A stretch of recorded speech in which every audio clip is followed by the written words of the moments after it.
Welcome back to our channel. Today I am going to share a method for rollback package of which Realme UI 4 to Realme UI 3 by following some simple steps. So I gave a link in the description, and on there will be a link for rollback package for Android 12, so you can roll back to older version of Realme UI.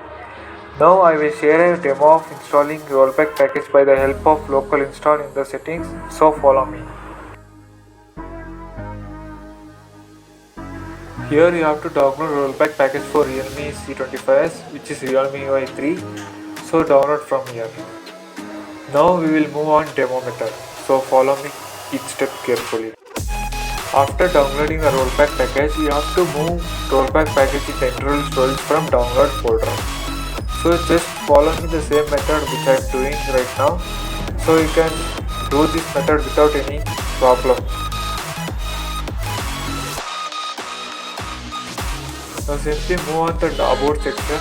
That you have to click on Realme UI and find out the local install by on the three dots, and you have to select the rollback package in the internal storage, so you can start installing the older version of Realme UI 3. Just you have to wait 5 minutes of verification, then you have to proceed install, then you can good to go. Before that you have to take backup of photos, contact, whatever you have, because it's going to wipe your whole storage because of downgrade process. Thank you for watching. Take care.